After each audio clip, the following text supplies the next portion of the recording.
What's up, y'all? We are back. This is episode 23 of the Houston Astros Out of the Park Baseball 26 series. We're here. I apologize if there's some background noise. It's so freaking hot in my room. I'm trying to record this, so hopefully it's not too loud. I'm going to try to cut out some of the noise in the background in editing afterwards. But we're here, June 1st, 2034. Kind of skipped the offseason, skipped the first 2 months of the season. We're going to go through and recap really quickly what happened through that time. The team looks pretty damn similar to last year overall. Also, this is going to take forever to load all this stuff, I'd imagine. But we'll start with the start of the offseason because we did have some news. So where the heck is this? We've been down here, signed a bunch of coaches, whatever. So Logan Webb executed his contract year, which is fine. I kind of expected that. And then went on to retire. So where the heck is this? He wound up retiring right after. So Logan Webb, he coming off the injury from last year. I had plans to put him in the rotation this season, see how he did, but he winds up retiring. And I actually retired as number 38. I don't know if 7 seasons, really it's 6 seasons, considering he was out for last year. I don't know if that's really constitutes retiring someone's number, but it was more so what he meant toward rebuilding this team. He came here in 27 and was just fantastic for 6 seasons. I mean, he was so good, so consistent every year. Was the perfect number 2 starter. And then, it was a rocky end, his last year, winds up getting hurt 2 starts in and then retires. But it was kind of more so what he meant to building this dynasty. And he was kind of the first big guy we brought in before Uchida, Arias was up probably at that point, but he wasn't fully emerged yet. 2027 win 76 and 86, coming off a 76 and 86 season before.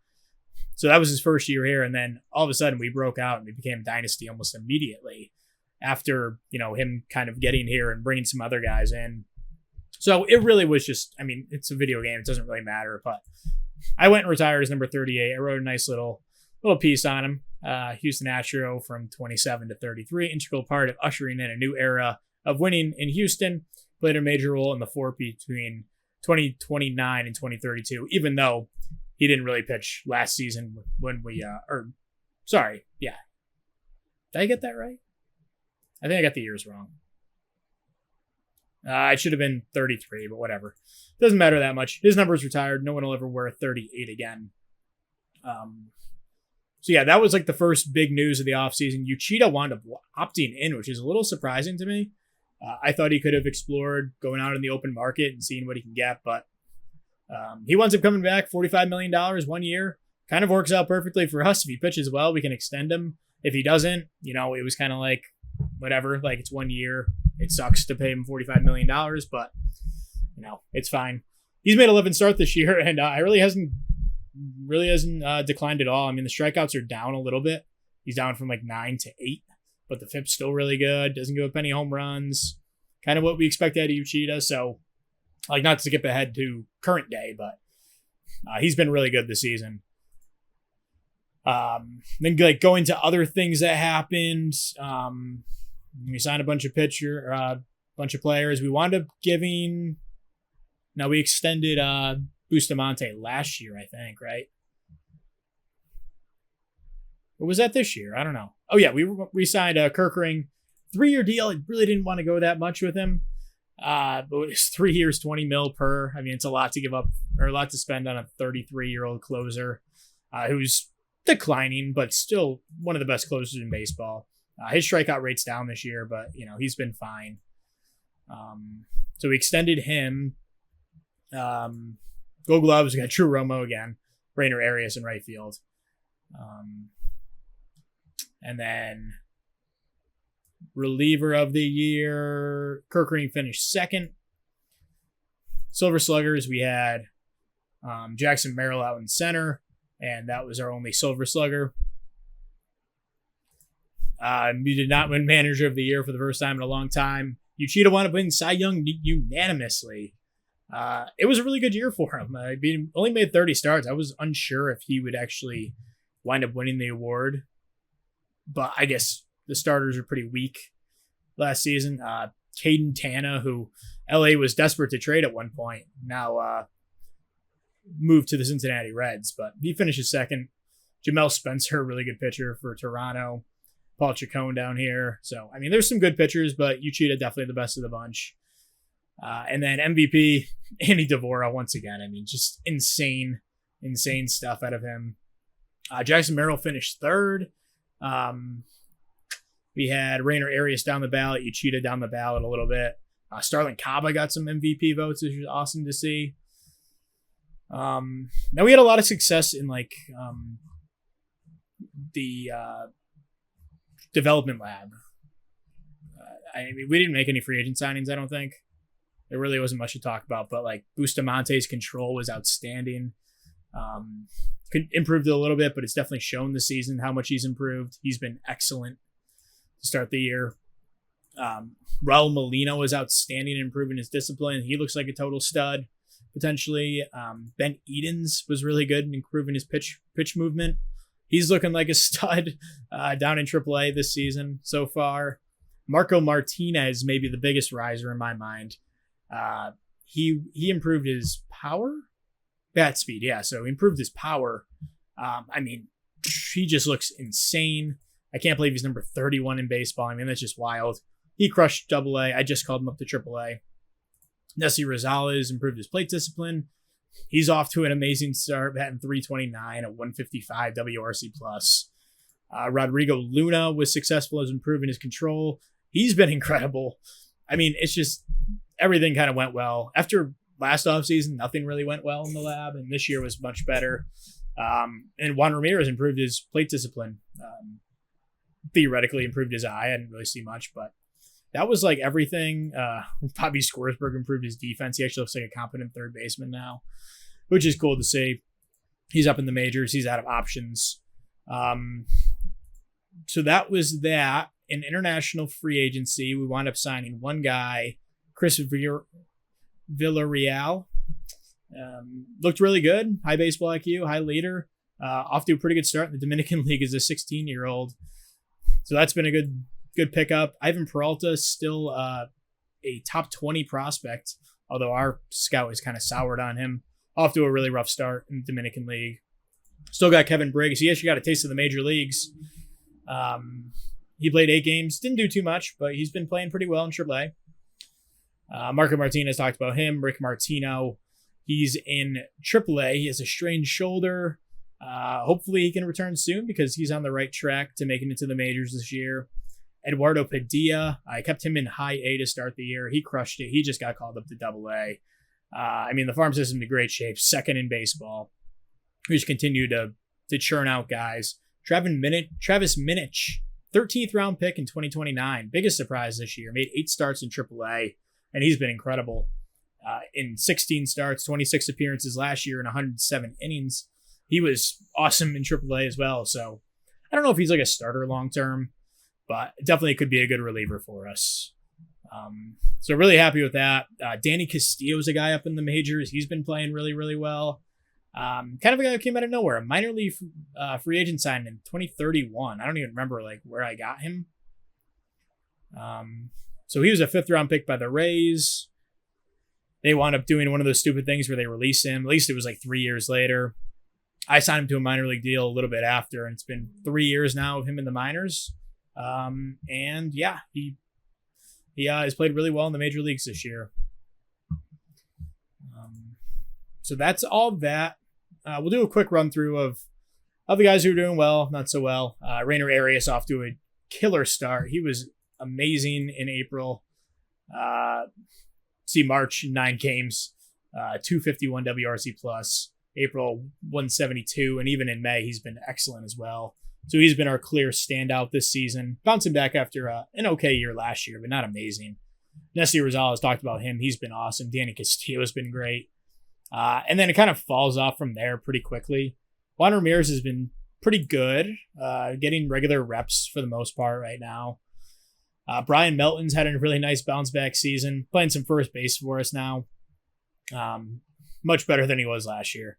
Jackson Merrill's been kind of disappointing to start the year. He still plays good defense. His walk rate's actually up. I expect him to bounce back. 247 BABIP. He's closer to 300 throughout his career, so that should improve. Eric Murphy's been off to a good start. He's doing his role, playing some corner outfield. I guess he hasn't played any corner outfield, mostly DH and catching this year. Just haven't had a ton of injuries in the outfield. Bobby Scoresberg's been up.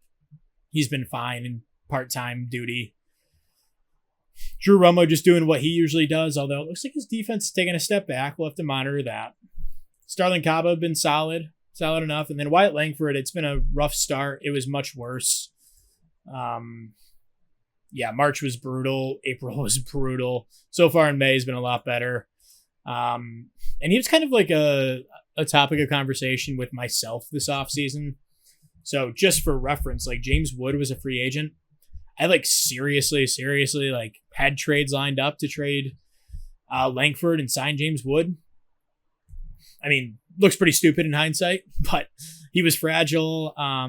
Although hasn't dealt with a ton of injuries besides one season where he missed half the year. He's off to a really good start, but I don't know.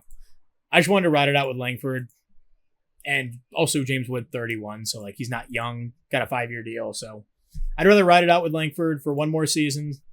Maybe we bring him back on the cheap. Who knows? He hasn't exactly lit the world on fire, so maybe he will come back. And I'd sign him to a 4-year deal, not $35 million, but I could see that. But we also have outfielders coming. So that was kind of my thing, long-term flexibility. And James Wood's also not a good outfielder, so you'd have to DH him.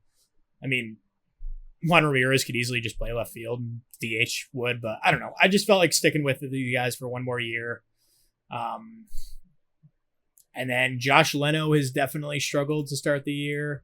Not his usual self against lefties, and in 11 plate appearances against righties has done absolutely nothing. So we're going to need a little bit more from Leno. And then the biggest disappointment, Ariel Dihigo. Just a brutal start to the year, man. -1 WAR in 45 games.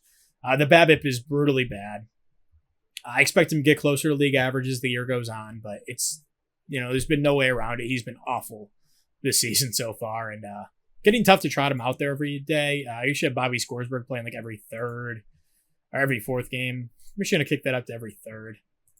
Get Scoresberg in there a little bit more, see what he can do. That's the lineup. Pitching staff. It's been really good besides Tim Levette, and I think better days are probably ahead for him. He's pitched a lot better in his last 4 starts. It was just a really rough start to the year for him.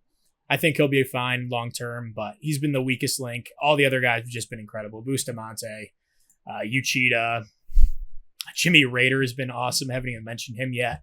He's had a big, not really bounce back year because he was fine last season, but the results have been there much more than they were last season. Then Rodrigo Luna, he's broken out fully this season. So the rotation has been just phenomenal. Probably our best rotation thus far, even with Tim Levette in there. Kirk Green in the back end. The strikeouts are down, but he's been fine. Zach Showalter has been amazing to start the year. Justin Franklin's only been up for 6 innings, but he's been fine. Gregory Soto's been awesome once again this year. I don't know what happened to his walk rate, but now all of a sudden he just doesn't walk anyone the last couple of years. So hopefully he can sustain that. Gonzalez has been really good to start the year. Perdomo's been really good. Bubba Helm's been up for 5 innings, up and down between the majors and the minors. He's been absolutely lights out.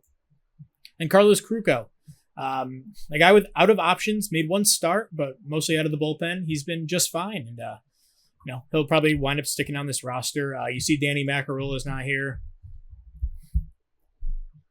So hopefully I can find, is it M-A-C-A?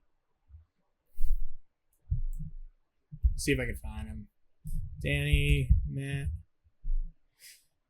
Mac. He's pitching with, he actually pitched 12 innings for us. What really wasn't good in those innings. So I actually DFA'd him. The Twins claimed him off waivers. It's probably our first waiver claim that we've had of any of our players so far this save. And he made 1 start for Minnesota. So, he was going to start getting more expensive next year. I wasn't too concerned about losing him, although he's been a good quad A pitcher for us over the last couple of years. But a guy out of options, we didn't really have a ton of movement. I wanted to get Bubba Helm up. Kruko, I'd rather keep instead of him. So that's kind of what happened there. We went over the minor leagues. We got guys on the verge. Marco Martinez just called up to AAA. Mark Fuca also called up to AAA in this round of call-ups. He was amazing in AA, so getting him up there. Jesus Ledesma's been up for 2 innings, hasn't done a ton. Kyler Pierce hasn't been up. Angelo Rivera hasn't been up. Marco De La Cruz hasn't been up. We just haven't had a ton of injuries, and the guys who were underperforming, I kind of believe in them. So yeah, that's kind of the recap here through the first 2 months. We're going to keep going, finish the season in this episode. Win or lose, this will be the farewell tour for the Houston Astros in Out of the Park Baseball 26. So we will be back probably mid-season or so. All right, so we are here end of season 2034. And I just kind of want to sim in the rest of the year. I don't know. It didn't really make any sense to stop. There wasn't a ton that happened. I mean, there were some things that happened, but they weren't like crazy. The one biggest thing we did, as you can see, Dikembe Sanchez is here in our bullpen. We did flip Eric Murphy, our, backup star catcher, as you can call him, flip him to the Milwaukee Brewers in exchange for Sanchez, who had been struggling, but had been like one of the best relievers in baseball over the past couple of years. Check out his numbers, like just amazing the last couple of seasons. This year got off to a rough start. We traded for him, and he was incredible in the second half of the year. So that was a great trade. And Murphy also struggled across the way. However, that was kind of like, okay, Drew Romo, he doesn't really get hurt. He plays 120 games every year, whatever. He winds up going down beginning of August? No, beginning of September, sorry, for 5 weeks. He's still out here, start of the playoffs. He actually wound up hitting above league average this year, 3.1 WAR. Defense did take a step back this year, but yeah, he's out. So we trade away Murphy. Romo gets hurt right after. We called him Gabe Masterson to be our backup catcher. He was playing damn well. I don't think he could sustain this, but he was playing really well. He gets hurt right after Romo goes down. So now we're on like our 4th and 5th string catchers, essentially. So Justin Boudreau got called up, 11th round pick back in 2029. He played friggin' admirably, though. 50 plate appearances. He batted 333. He's a good defender behind the plate. So he's my starter going in here. And we called him Victor Garcia. So we needed another guy. So he got 31 plate appearances. Didn't do too much, but he's a toolsy enough backup catcher type. So that's kind of what happened at catcher and why we have Justin Boudreau and Victor Garcia behind the plate here going into the playoffs, which isn't ideal, but just kind of how the rest of the team did. Nessie Rosales, man, he was amazing. He wound up getting hurt. He's back just in time for the playoffs. He missed 3 weeks, so wound up missing a little bit more than that. More closer to a month, but man, he was awesome this season. 4.3 WAR in just 111 games. Just a superstar in the making, potentially, with Rosales now that he's, an above league average defender at second base, which is excellent. Jackson Merrill, a really nice year. Definitely a step back from last season, but still put up 6.8 WAR. He's just so damn consistent every year. 13.3 zone rating, which might be a career high.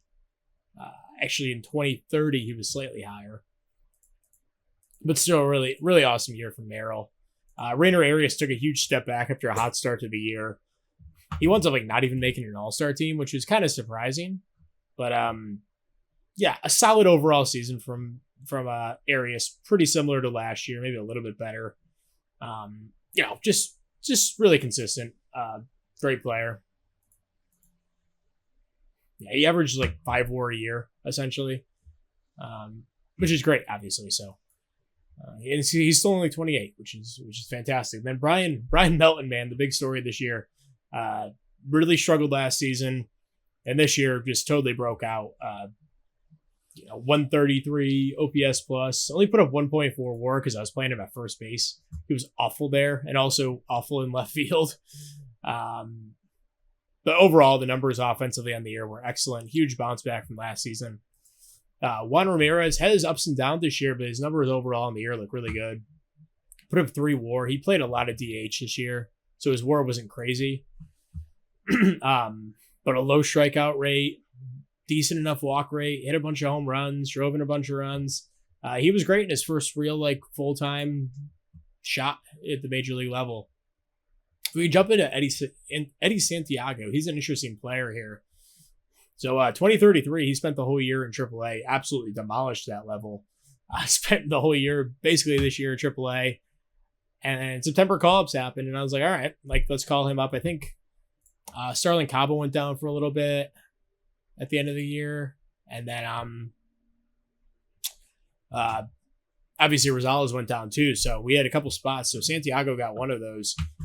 Not a defensive player. He was negative 2.9 the zone rating in 12 games.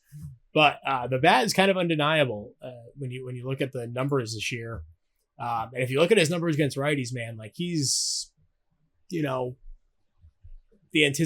antithesis to Josh Leno, essentially, where he crushes righties, pretty ridiculous.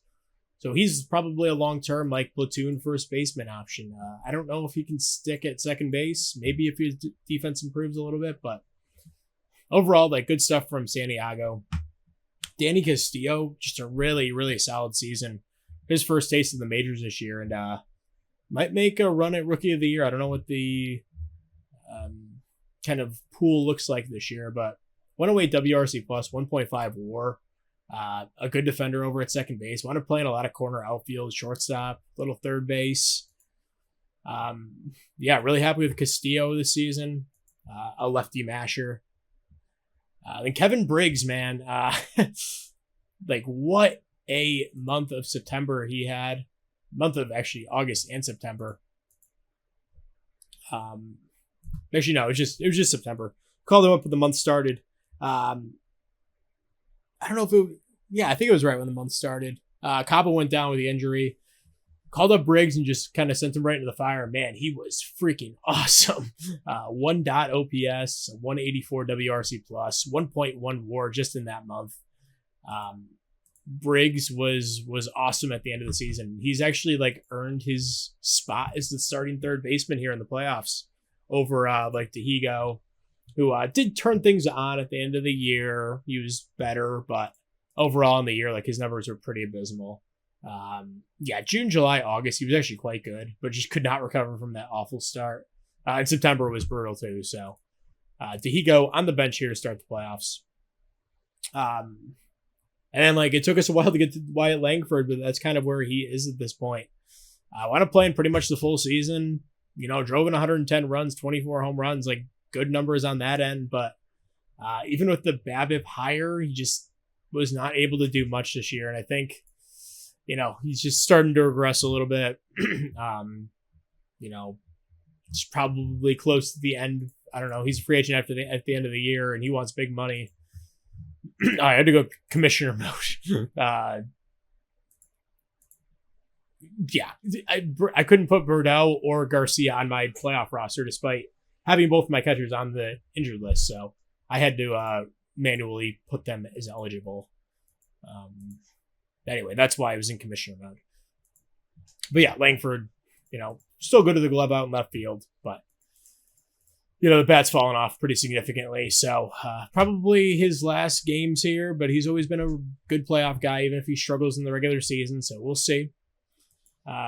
Josh Leno, really disappointing year, out of nowhere. He's slowly declined since that really good first season. This year was just weird. He hit lefties fine enough. He was league average, but he got 38 plate appearances against righties and was awful, as you'd expect from his splits. Still like Leno, and he'll still be the platoon guy moving forward, but just something to monitor. He had a really down year. Starling Cabo with the bat wasn't great. With the glove, he's his usual self. I think he's just hot and cold with the bat. He's never going to be consistent, but honestly, the previous 4 years, he was really consistent. So maybe I don't know. it was just a rough year for Kava overall. He was dealing with injuries and stuff, so unfortunate. As for other guys who were up, Wilson Gomez, he's fun.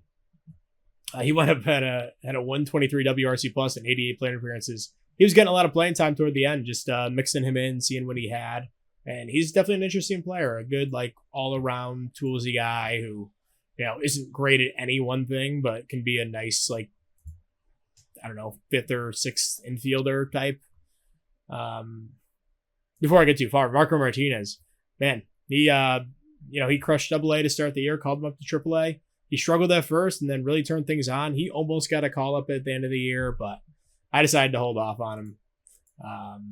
I think he's probably my long-term third baseman here. If he can improve that arm a little bit in the offseason. Really excited for him.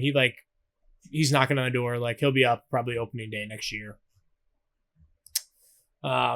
Zachary Fox got a little bit taste of the majors. I just needed an infielder. He looked interesting enough. Former third-round pick in 2031.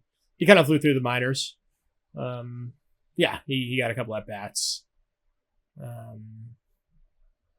And then, like, I completely forgot to mention Brandon King at the beginning of this episode. He went down 5 games into the year. He was pitching out of the bullpen to start. And he went down with a ruptured MCL. That's in his knee, right? Yeah. What knee was that? Yeah, right knee. That's like his first injury ever.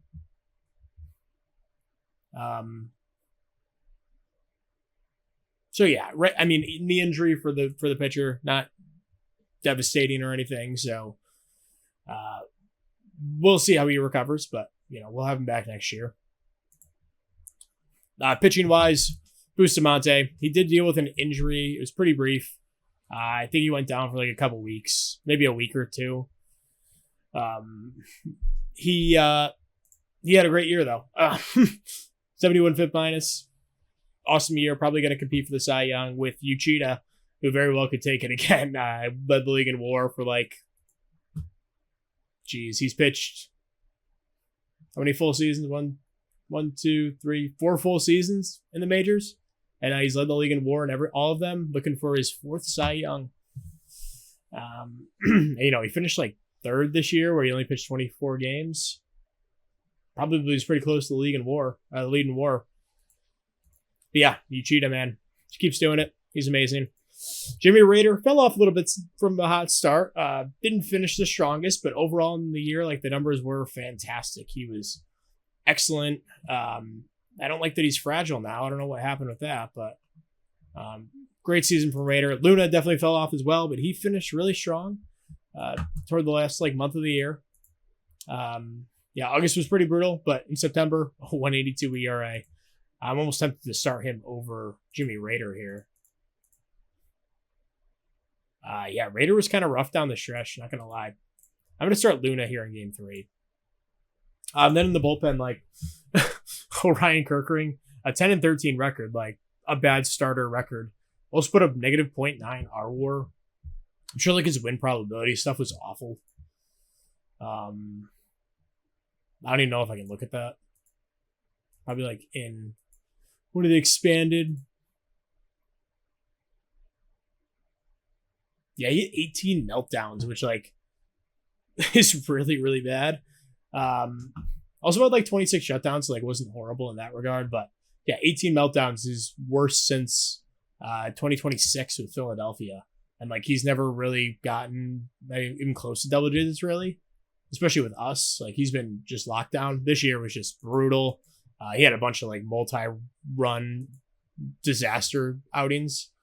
It was an interesting year from Kerkering, but overall in the year, he was a fine closer. Even this last game, geez, it was a rough year. I'm almost tempted to put Sanchez in the closer's role. We'll put Kerkering in the 8th inning role. Showalter, he was fantastic for the 3rd straight year. He was awesome. 4th straight year for us.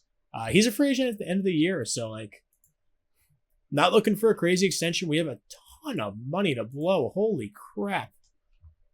I know we actually have a lot of money right now.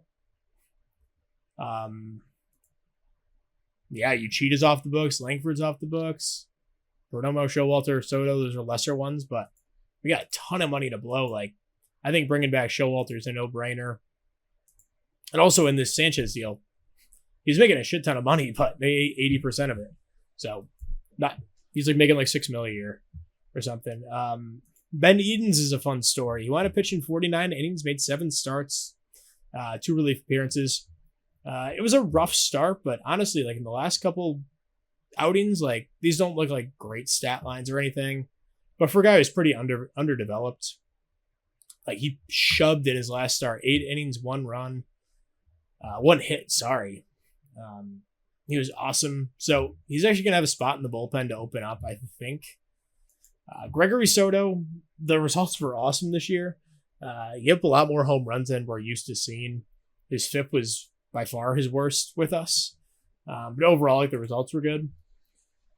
Ellen Perdomo, pretty rough season for him, honestly. He just kind of does what he does, and like, you know, every couple of outings he'll give up a run or 2, and you know, he only pitched in 28 games, which is weird. I guess he's always been kind of a multi-inning guy, but our starters went so deep into games, we barely used our bullpen. Like Perdomo pitched in 28 games, Soto pitched in 24. He was on the roster the whole season. They just didn't use him because our starters gave him so much length. All these guys threw over 100. Yeah, Bustamante missed a few starts, but you know, these guys all threw like 180, 200 innings. So yeah, didn't really use Perdomo this year. When he was out there, he was meh. And then Bubba Held, man, fun story. Continues to ball out for us. Last year, he was great in a small sample. This year, was in AAA for a little bit, was hurt for a little bit. He was out for 4 weeks toward the middle of the season, right after the deadline. Man, when he was out there, he was awesome. So, loved me some Bubba Helm. He's in the bullpen here. And then Tim Levette, he started all season. Pitched 175 innings, 3.59 ERA ball. I mean, that's just kind of what he does. Like super consistent the last 4 years. He's just a really nice 5th starter. But you know, he's going to be expensive this year. I don't know. We can afford to pay him, but maybe we look to go to a different option like Edens or what the heck's his name? Brandon King coming back from injury. And then other guys who were up, we got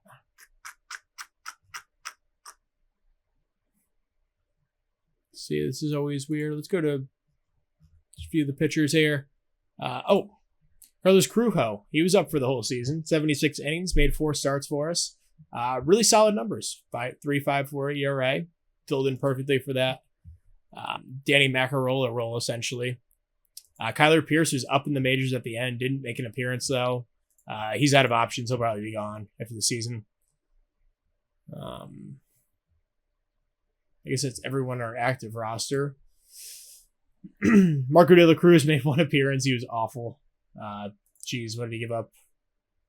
Yeah, he gave up a home run, 3 runs, a walk, a strikeout, and an inning and a third. Justin Franklin, he was pretty good. Pitched 14 games. Again, they just didn't really use our middle relief options, low leverage guys. 25 innings. He was really solid once again. So he's out of options. So he'll probably stick on the bullpen next season, I'd imagine. Jesus Ledesma, for him, it's like, I'm kind of done, kind of out on him. I just don't really believe in him at this point. He's still only 24. He's out of options, though. I don't know if he'll stick on the bullpen next year. But when he was out there this year, I mean, he was fine.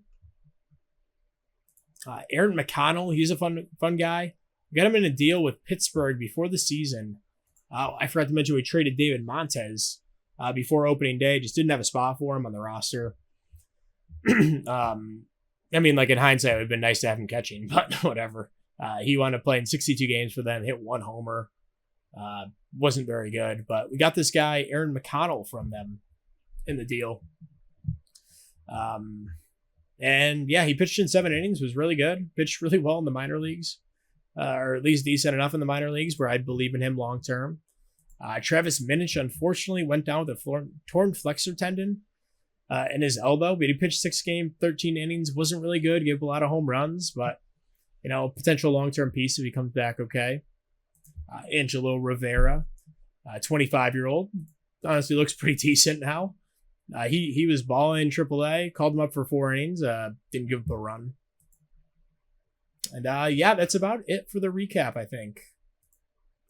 There's much else to talk about. I think that's about it. So, again, like I said, this will be the last episode of the series.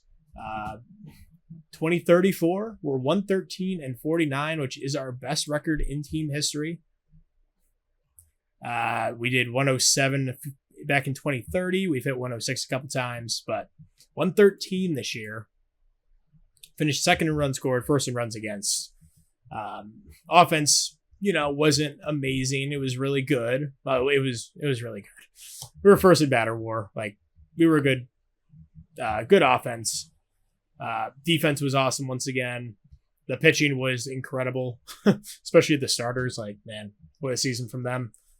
And then we'll be facing Texas here, who finish 89-73. They have old friend Kevin Alvarez, who we traded with a couple of other guys for a Wyatt Langford way back in the day. Tony Nava looks like he's actually turned into a pretty good player. Ty Brackbill and Salvatore Arteaga. He's getting a little old, but they got Kevin Alvarez out of this deal. It's a great deal. 5.3 WAR this year. We would have loved that. But we have Langford instead, and he's been a good player in the playoffs, especially. Tony Nava, another one of these guys, 1 and 2 in the order. Dennis King, a really nice hitter for them. Manny Ramirez, 22-year-old, 14th rounder in 2030. Total stud. Great season. Brandon Starkley, 4th overall pick in 2030. Rick Gabriel, a really good player. Carlos Jorge, good defender, put up 4 WAR. Josh O'Leary is pretty decent. Franklin Arias. This is a pretty good offense. 4th in runs scored. Jose Alcantar looks like a beast.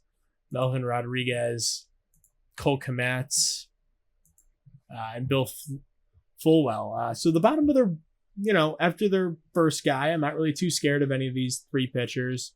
Bullpen ERA 10th in the league. Taiwan Kim. This guy looks really good. Damn. Love to get my hands on him. Let me throw him on the short list. Johan Duran. Alberto Mota. But a couple really nice relievers. Raisel Iglesias still kicking around at age 44.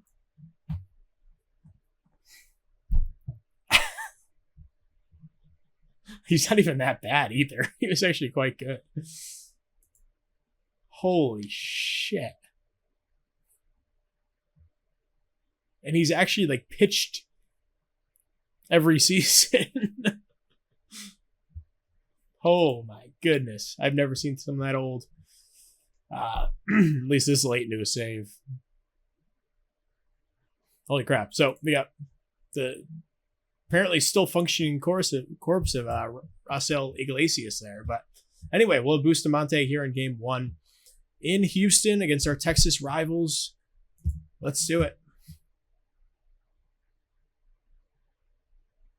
We win 3-1 to open up the playoffs. Boudreaux. Oh my God. Boudreaux. 3 hits. Drove in a run.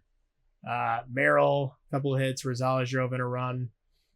Bustamante, a great start. And Showalter Sanchez closed it out. So really nice game 1 victory. Getting some help from our 5th string catcher. 8-3 victory here in game 2. Rainer Arias. It's like a grand slam in the 5th. Ramirez, 3 hits in this one.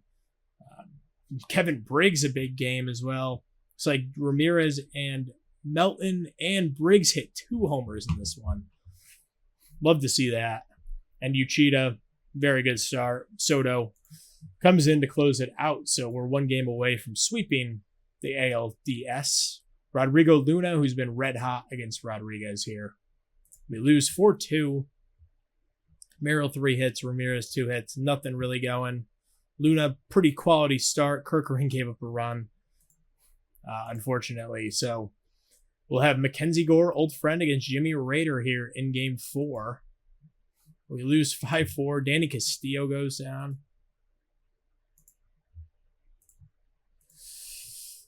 So it does give us the option to bring someone on. Probably Wilson Gomez makes the most sense. Maybe Bobby Scoresberg. I mean, probably this guy probably won't even play, but yeah, I mean, we really don't have a backup outfielder. I guess we have Ramirez if we need to have him pop in.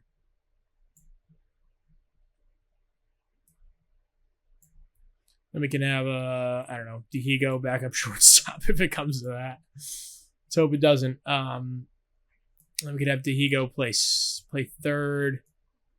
And probably Leno lead off. Or let's have Langford lead off.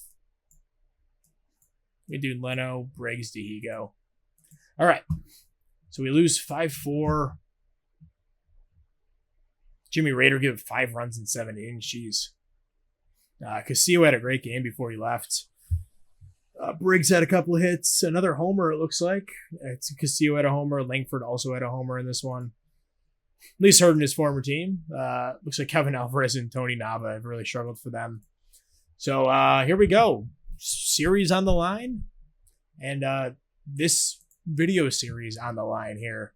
We will have Alcantara, their best, against our best, Ricky Bustamante, looking to keep the season alive here. Game 5 ALCS. We lose 3-2. Brutal end. Marino Arias goes ice cold. Melton goes ice cold. Briggs had a good series for what it's worth. Didn't show up in the big game, though. Merrill, the only one who did, hit 2 homers, 2 solo shots in this one. Then they scored 3 runs off Bustamante. Levette and Sanchez were good, but tough luck and tough way to end it. But honestly, I think that's a good. I mean, I would have loved to go out on top, but also, like, we had our best regular season. Do we really have anything else to prove? I mean, we won 4 straight World Series. Last 2 years, we've been bouncing the divisional round, but, you know, our best team in the save comes in the last year. And, you know, I'll play this offline for sure. Like, this team is so much fun, and I've had a great time building it up. Like, I'm going to play it offline, but, you know, I think the series has come to a conclusion in that way where, you know, can't keep these things going forever. I mean, some people do, but I you know, eventually it gets old bringing back the same team, dominating every year. You kind of want a new challenge after a while. I think that's where I'm at with this. So again, I'm going to play this for fun offline, but yeah, the series is over, but yeah. You know, it actually is an interesting offseason though. Like, Uchida will be a free agent. He wants a big deal, like 4 years. I'll probably give that to him, honestly. Jeez. I got Langford on his way out, finally. After finally a rough playoff showing this year. But we got so much stuff coming up in the minors. Rick Martino's a fun pitcher. Marco Martinez obviously is like, I wish he's kind of the only reason I'd want to continue this. Got like Raul Molina, even if his prospect luster has faded a little bit, he's still like a really good, nice player, potentially. It's not like to mention like all of our pitching that we have: Bustamante, Luna, Rader, Levette, I'd still count in there, Ben Edens, Rick Martino. I still like Mark Fuca. So yeah, I think that'll be it. For this series. Maybe I'll jump back in the future with like an update video if I go like years in the future. But anyway, thank you very much for watching this series. Thank you very much for the likes, views, support, dislikes. I appreciate it all. And thank you for watching. We will see you guys in the next series, which is undecided at this point, but we will see you guys there. Peace.